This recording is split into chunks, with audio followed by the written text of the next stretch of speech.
हिंदुस्तान और हम एक ही दिन में आजाद हुए। 15 अगस्त 1947 को सुबह 8 बजे दिल्ली में लॉर्ड माउंटबेटन ने इंडिया के गवर्नर जनरल का हल्फ उठाया और कराची में कायदे आज़म मोहम्मद अली जिन्नाह ने हल्फ उठाया। एक ही दिन हम आजाद हुए। आज वो दुनिया की सुपर ताकत बनने के ख्वाब देख रहा है और हम दिवालियापन से बचने के लिए भीख मांग रहे हैं।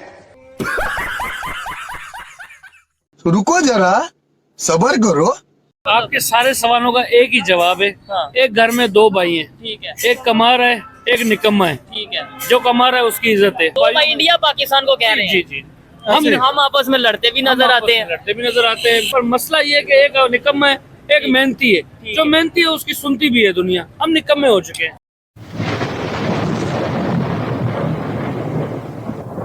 नमस्कार दोस्तों, स्वागत है आपका हिंदुस्तान डॉट में। दोस्तों, अब पाकिस्तानी मुल्लों को भी एहसास हो गया है कि इंडिया और पाकिस्तान एक ही टाइम पे अलग हुआ था, लेकिन आज इंडिया सुपर पावर बनने की रेस में आ गया है तो दूसरी साइड पाकिस्तान पूरी दुनिया में कटोरा लेके भीख मांगता है। इसीलिए तो आपने वीडियो के अंदर देखा ने, आजकल पाकिस्तानी मुल्ले पाकिस्तान की पार्लियामेंट के अंदर कहते हैं कि पाकिस्तान भिखारी बन गया और इंडिया सुपर पावर बनने की रेस में आ गया है, वरना दोनों कंट्री एक ही टाइम पे अलग हुए थे। तो आइए दोस्तों, बिना टाइम वेस्ट किए वीडियो में आगे देखते हैं इस बात पे पाकिस्तानी पब्लिक के रिएक्शन। अगर आप नहीं है तो पहले चैनल को सब्सक्राइब कर लीजिए और वीडियो को अंत तक देखें।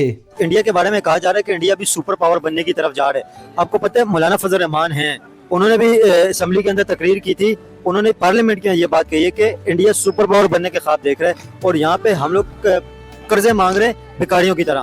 हिंदुस्तान और हम एक ही दिन में आजाद हुए। 15 अगस्त 1947 को सुबह 8 बजे दिल्ली में लॉर्ड माउंटबेटन ने इंडिया के गवर्नर जनरल का हल्फ उठाया और कराची में कायदे आज़म मोहम्मद अली जिन्नाह ने हल्फ उठाया। एक ही दिन हम आजाद हुए।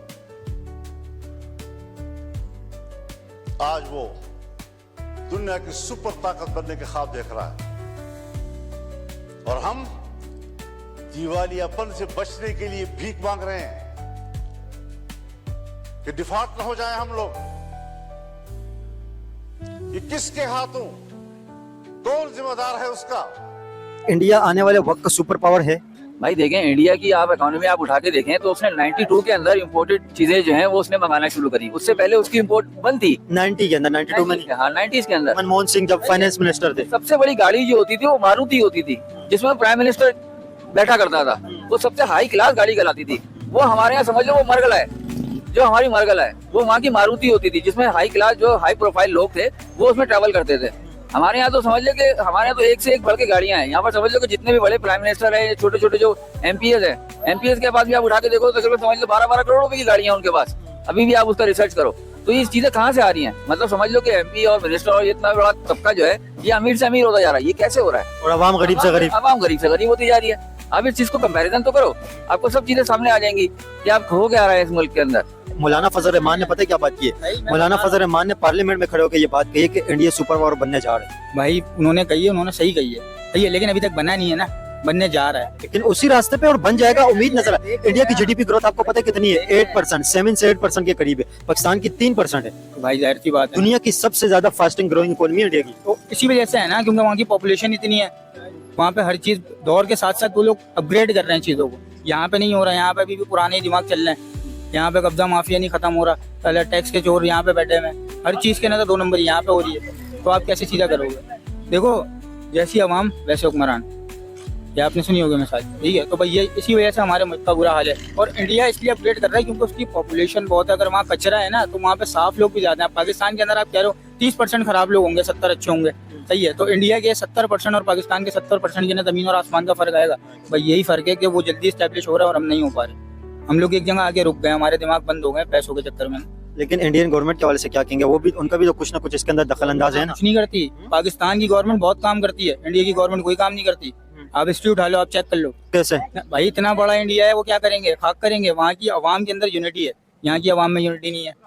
और गवर्नमेंट जितनी पाकिस्तान की काम करती है उतनी किसी मुल्क की गवर्नमेंट काम नहीं करती। हर चीज पे तो गवर्नमेंट को काम करना पड़ता है। लॉ बनाते हैं उसके लिए भी आप कह रहे हो कि जाके पकड़ो, क्यों नहीं पकड़ ले? लॉ बना दिया उन्होंने, वो लोगों को इम्प्लीमेंट कराना भी तो जरूरी होता है ना। इम्प्लीमेंट तो भाई अवाम का फर्ज है ना। अब मैं एक एक के घर पे आके थोड़ी बोलूंगा।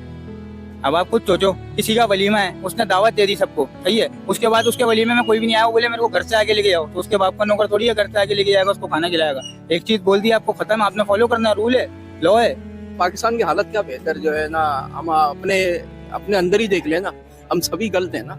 कैसे गलत है? पब्लिक के अंदर क्या गलती है जो सुधरनी चाहिए? अभी मैं आपके सामने एक जाते हुए का जो है ना 1000 का नोट गिर जाता है, आप उसको बुला के ये आवाज दे के ये नहीं दोगे 1000 रुपए का नोट गिर गया, आप अपनी जेब में रख लोगे, तो हम खुद गलत हैं, तो फिर कैसे हालत सही होंगे? लेकिन 1000 का नोट देने वाले लोग भी तो मौजूद है, सब तो नहीं रखते जेब। देने वाले जो है ना वो बहुत कम है, मगर छीनने वाले ज्यादा है, छीनने वाले ज्यादा है। अभी एक भाई बता रहे थे यहाँ पे, जैसे आपने कहा छीनने वाले ज्यादा हैं, वो यहीं पे कोई इनमें से खड़ा होगा, हाँ, ये बता रहे थे कि इनका कोई रिलेटिव है, अभी बाइक छीनते हुए उससे गोलियां मारी है, उसकी डेथ हो गई। ये तो जो है ना, आपके रिश्तेदार हैं वो? रिश्तेदार हमारे, क्या लगते हैं? ये कजन है तुम्हारे जी, कजन। तो बाइक उनसे छीन रहे थे, वो बाइक नहीं दे रहे थे, उन्हें गोलियां मारी। उनको गोली मार दी, 2 मारी, एक यहाँ लगी है, एक यहाँ लगी है, उसकी तो अभी डेथ हो गई उनकी। डेथ हो गई उसकी। देखें आपके सामने एक मिसाल आ गई। क्या कर सकते हैं? या कारोबार अगर इंडस्ट्रीज लगे, अगर कारोबार लगे तो ये चोरी चकारी। देखिए ये जस्टिफिकेशन बनती ही नहीं है, बहुत सारे लोग ये बात करते हैं, लेकिन आप चले बताएं, फॉर एग्जांपल आप बेरोजगार हैं, मैं बेरोजगार हूँ,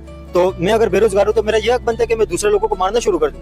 बिल्कुल भी नहीं, खुद मर जाऊं ना। मेरे को अगर बहुत ज्यादा कीड़ा अंदर घुसा हुआ है तो खुद मर जाओ यार, दूसरों को क्यों मार रहे हो? बिल्कुल ऐसा ही है भाई, यही होना चाहिए। तो अल्लाह के आगे झुक जाओ ना, बिगाड़ तकलीफ देने वाला भी वही है और लेने वाला भी वही है, देने वाला भी वही है, तो उसी के आगे झुक जाओ ना।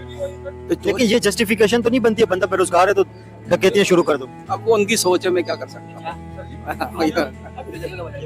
ये अब उनकी सोच है, ये मैं तो कुछ नहीं कर सकता ना मेरे। वैसे ओवरऑल आपको क्या लगता है पाकिस्तान की इकोनॉमी कैसे बेहतर हो सकती है? क्योंकि अगर इंडिया पाकिस्तान का कंपैरिजन करें तो इंडिया इस टाइम पे सुपर पावर बनने के ख्वाब देख रहे हो, सुपर पावर बन रहे हैं इंडिया। मौलाना फजल रहमान ने पार्लियामेंट में ये स्पीच में ये बात कही, इंडिया सुपर पावर बन रहा है और यहाँ पे हम लोग $1 बिलियन के कर्जे के लिए भीख मांग रहे हैं। तो डिफरेंट आप क्या समझते हैं, इंडिया क्यों सुपर पावर बन रहा है, इतनी तेजी से ग्रो कर रहे हैं? इंडिया में सपोर्ट भी है। मैं एक इंडिया का प्रोग्राम देखता हूँ, जो एक बिजनेसमैन है, वो गवर्नमेंट बिजनेसमैन नहीं है, शार्क टाइम। हाँ, शार्क टाइम। जो वो लोगों को, जब आप उनके आगे अपना सजेशन रखो कि मैं ये करना चाह रहा हूँ, उनको पॉलिसी बताओ, इसमें इतना प्रॉफिट, और वो मदद करते हैं, उनको इन्वेस्ट करते हैं पार्टनरी के तौर पे। अगर इधर भी जो पाकिस्तान में इतने बड़े बड़े बिजनेसमैन है, वो भी अगर इस तरीके से करने लग जाए, एक प्रोग्राम बना ले। तो दोस्तों ये थे पाकिस्तानियों के रिएक्शन, और आपने वीडियो के अंदर देखा ने, अब ये पाकिस्तानियों को भी एहसास हो गया है कि अब पाकिस्तान इंडिया की कंपटीशन नहीं कर सकते। मतलब इंडिया के सामने अब पाकिस्तान कुछ भी नहीं बचा। इंडिया हर सेक्टर में पाकिस्तान से बहुत आगे निकल गया है।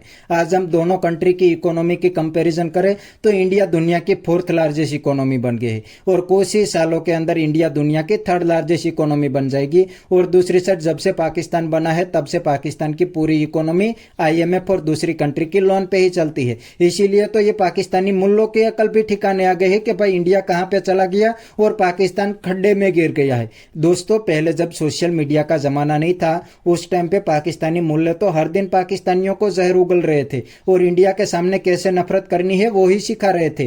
कहते थे कि इंडिया तो पाकिस्तान का सबसे बड़ा दुश्मन है और इंडिया सुपर पावर नहीं, पाकिस्तान सुपर पावर है। लेकिन अब पाकिस्तानी मुल्लों को सामने क्वेश्चन करते हैं कि भाई इंडिया की इकोनॉमी कहां पे चली गई है और पाकिस्तान की इकोनॉमी कहां पे है। इसीलिए अब धीरे धीरे पाकिस्तानी मूल्य भी लाइन पे आने लगे हैं और अब पाकिस्तानी मूल्य भी इंडिया की तारीफ करने पे मजबूर हो गई है। अगर इंडिया के सामने और भी जहर उगलेंगे तो पाकिस्तानी पब्लिक ही इनको लंगर लगाएगी। इसीलिए ये लोग इंडिया की तारीफ करने लगे हैं। तो बस दोस्तों आज के वीडियो में इतना ही। अगर आपको ये वीडियो पसंद आई है तो वीडियो को लाइक शेयर कर दीजिए और चैनल को सब्सक्राइब करना मत भूलिए। थैंक यू, मिलते हैं नेक्स्ट वीडियो में।